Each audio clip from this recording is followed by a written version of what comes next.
Welcome back, everyone. Today I have a friend of mine, Veronika. Veronika and I met at Alex and Allison Gray's workshop. How many years ago? Was that 3 years ago?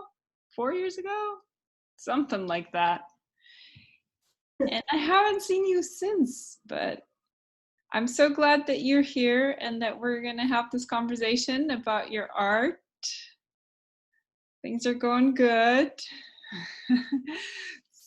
Oh, I can't hear you. You might have to get closer to the microphone or bring the microphone closer.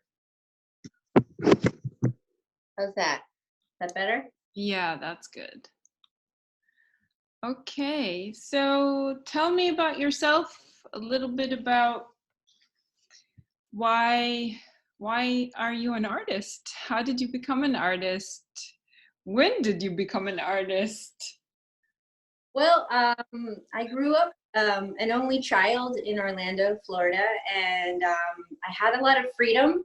My parents were really open-minded and exposed me to a lot of different art events, and they just really nurtured my creative side, but I didn't really consider myself an artist until later in life, but I can see that's how it began. I discovered my appreciation for it from my parents.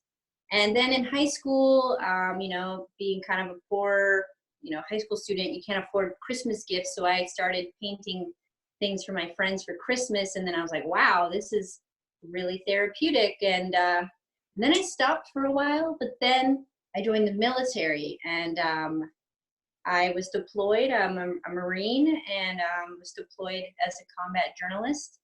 And I saw a lot of interesting things while I was there.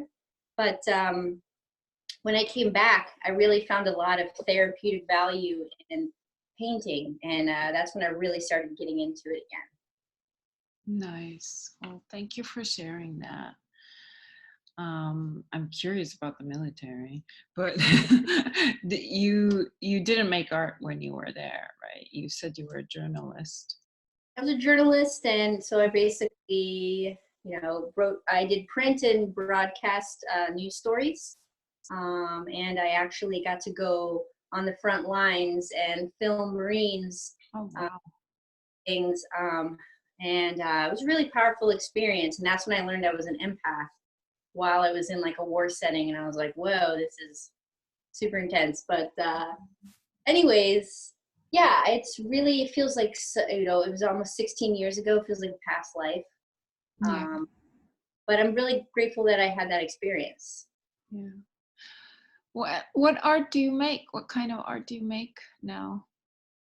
Well, when I first got out, I started really trying to heal myself through making like military art, and I started, kind of making it a little bit paradoxical, as in like psychedelic military art. So I would do like vibrant flowers with rifles and guns, like to be meditative pieces. And that was my first way of like expressing myself through getting from the military. But now I kind of phased into more like, I guess, spiritual art. These days I'm painting a lot of murals when I'm not doing personal paintings or commission pieces. And, yeah, I've always been interested in mysticism, shamanism, and plant medicines and things like that. Mm-hmm. Yeah, I see that you've been painting a whole lot of murals, which is really nice. How do you get the word out there that you're available to do that? Seems like only few people are interested in getting murals, but how do you reach that audience? That's a great question. Luckily, where I live in Orlando, Florida, there's a lot of theme parks here. Mm-hmm. And so if you want to get into like a typical job per se, it would be to go that route and do a scenic art muralist for the theme parks. While that isn't my favorite thing to do, because I like a lot of freedom and to do whatever I want, but that's still an avenue of way for people to get started. And then I looked up some companies that painted murals in Florida and reached out to them, and also just did some of my own and took photos and shared them. Oftentimes, like if there's venues that I really like, or there's like health centers, I would say like, hey, how about we do a trade? Mm-hmm. Right now I painted a mural at a community center, and in exchange I get free crystal bowl meditations for Oh, life. nice. Yeah, I've very been cool. here, so. It's always good to get a trade. Um, so tell me about your process. Sure. So A little bit. been kind of like expanding and experimenting. It really varies. Like if I'm working for someone else, might not have as much of a personalized, you know, sacred ceremonial aspect. If I'm pumping out someone else's artwork. Mm-hmm. Um, Personally, when I really get involved in painting a piece, I really like to start by burning copal, and I have some right with me here.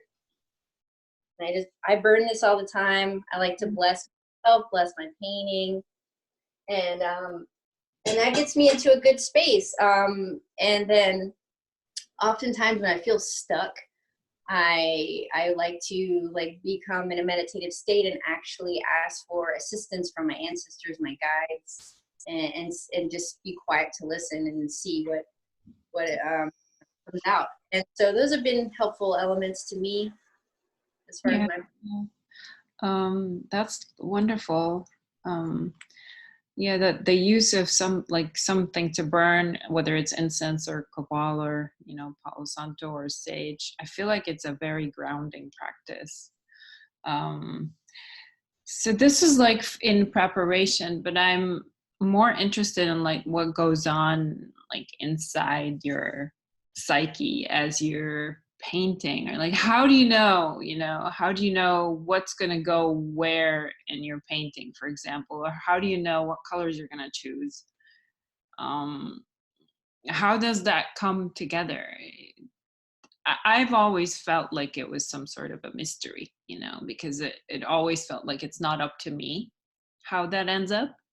And so I'm curious about everybody else's experience of it. Sure. So,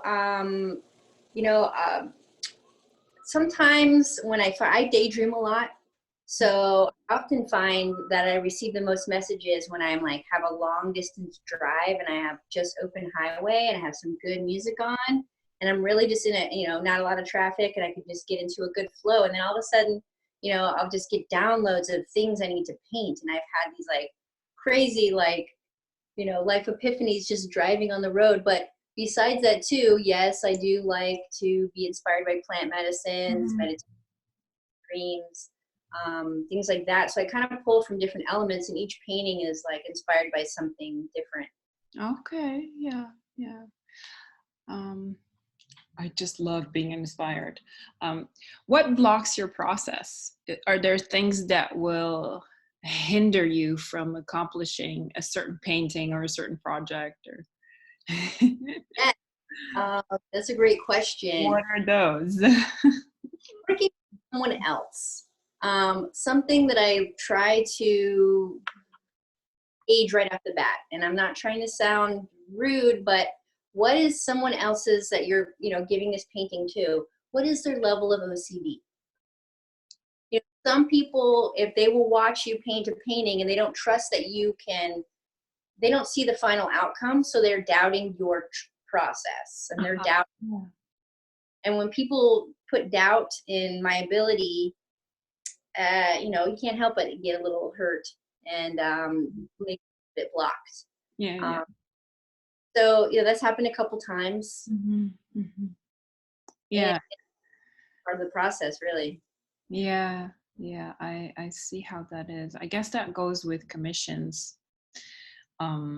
People try to want to control the outcome instead of giving the artist free reign.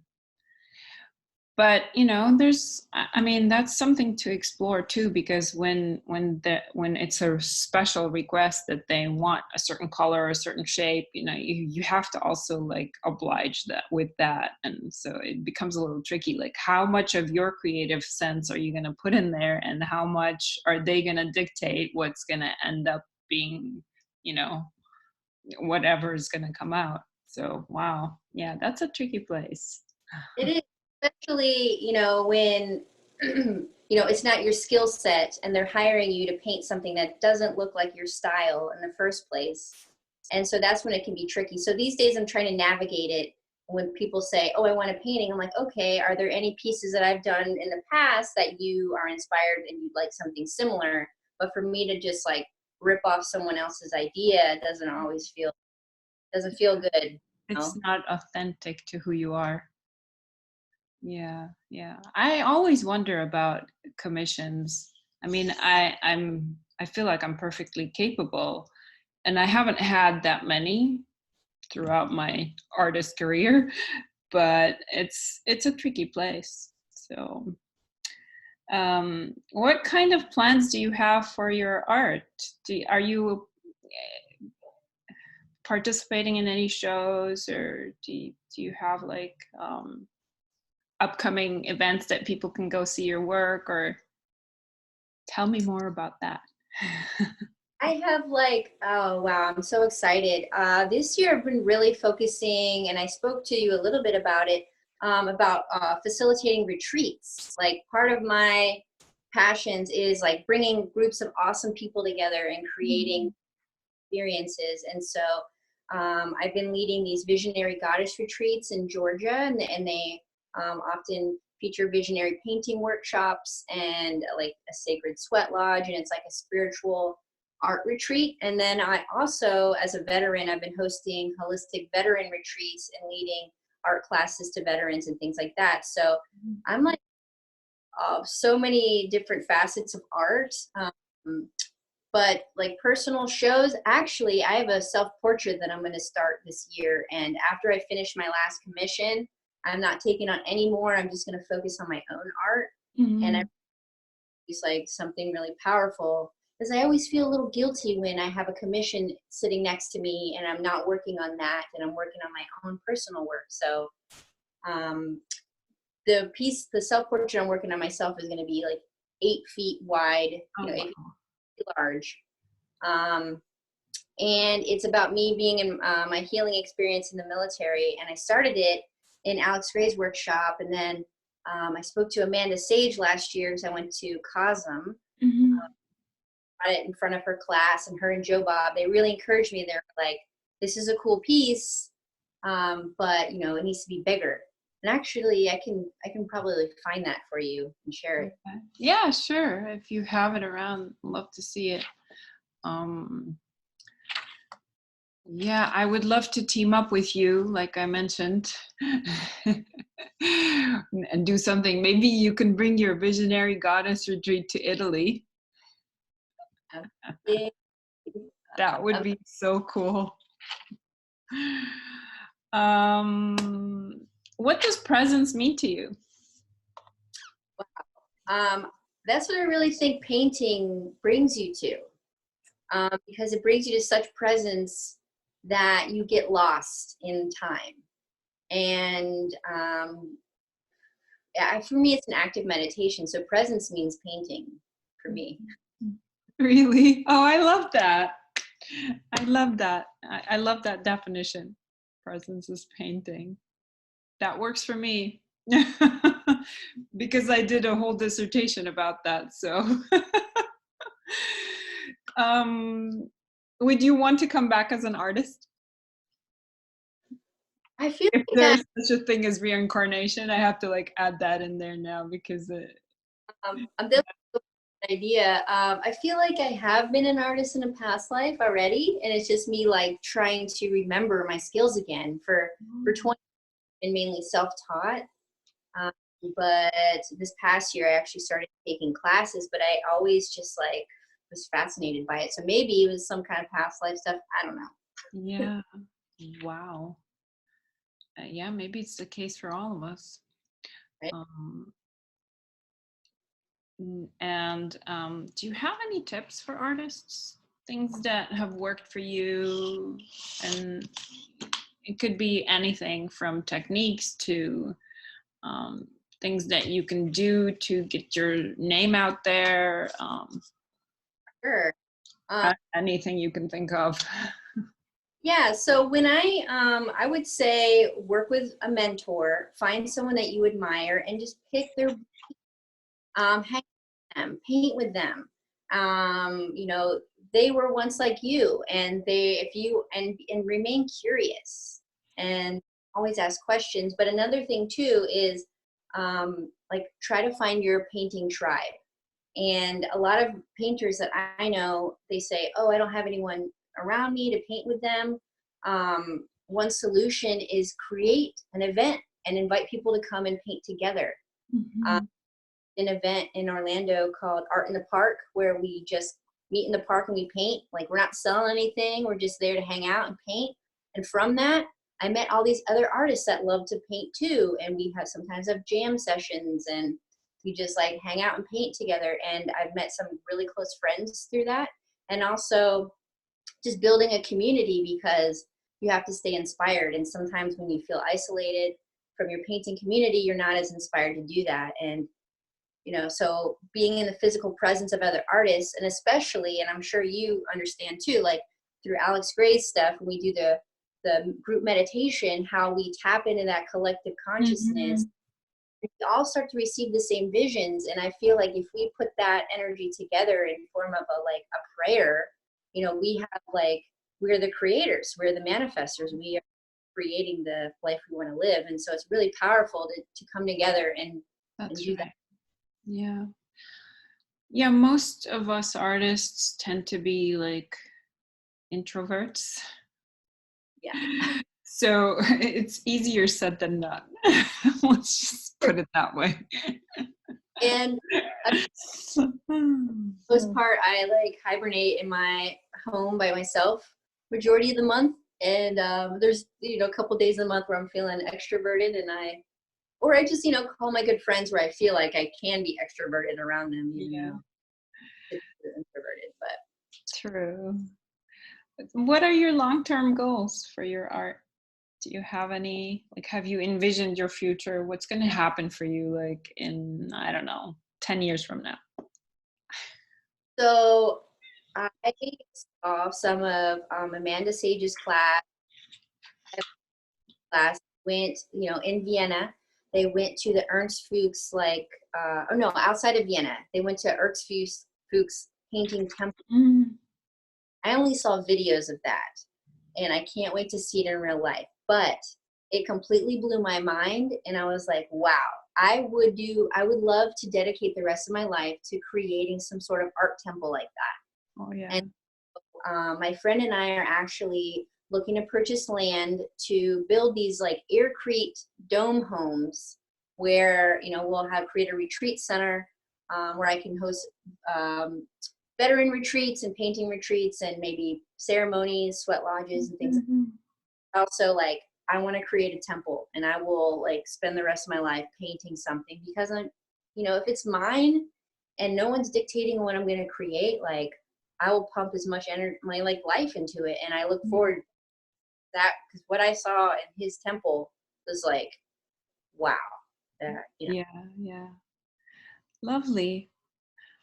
Um, I wanna go to your art temple.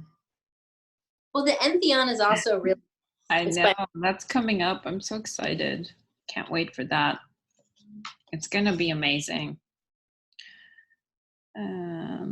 Okay, what superpower would you like to have, or that you have already? um well, I feel like since I've gotten out of the military, I use my school military to go to nursing school, and I became a nurse.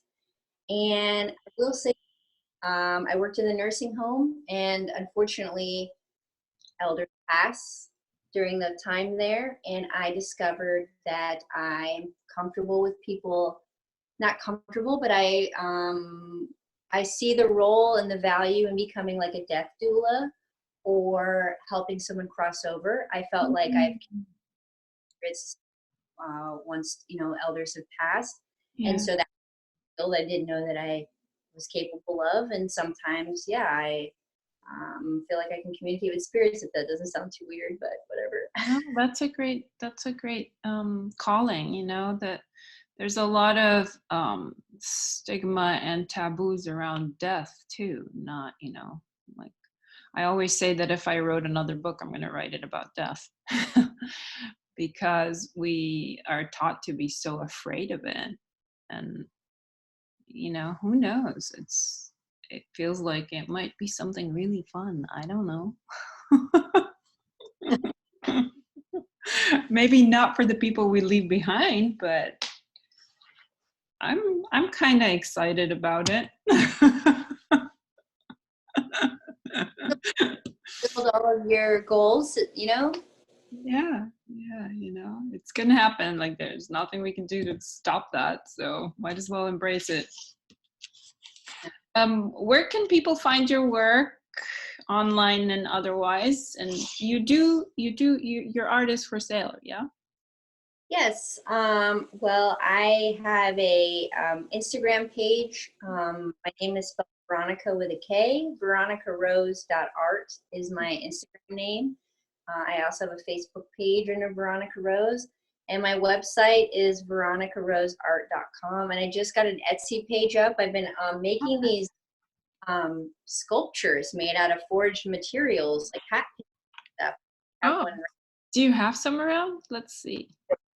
I don't know if we can see them, but Oh, wow. and I've been having so much fun just like foraging for all these things and then putting them all together with all these.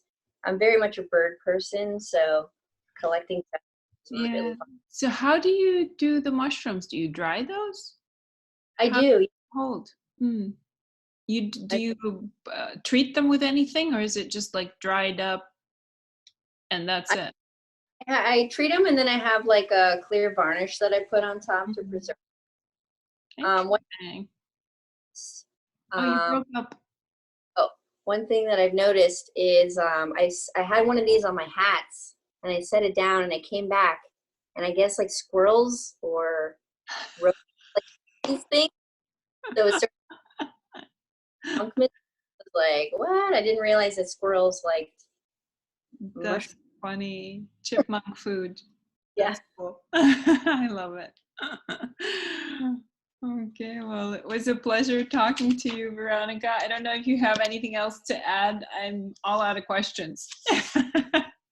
If there's anything else you'd like to talk about, I'm happy to talk to you.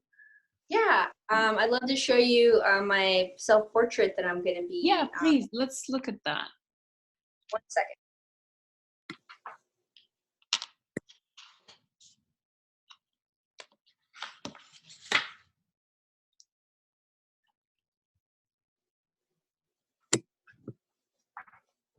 Okay. See it?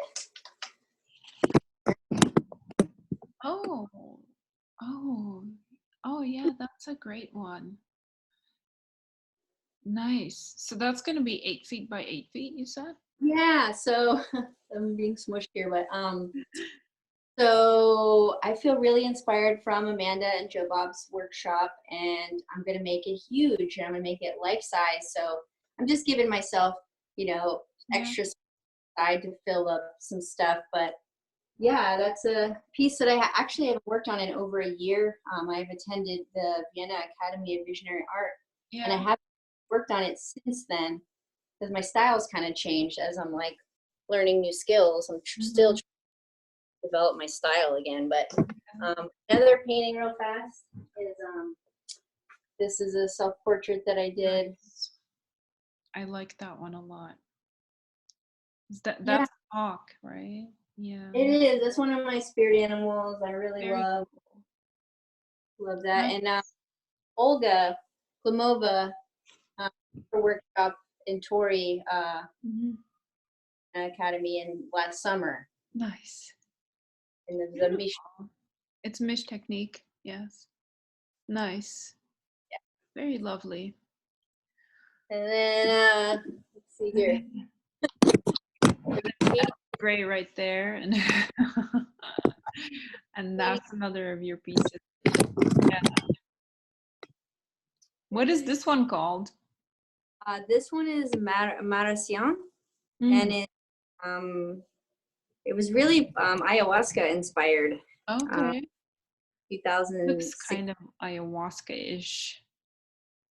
Yeah, it was definitely received a vision during a ceremony and prayed to this one a lot. And nice.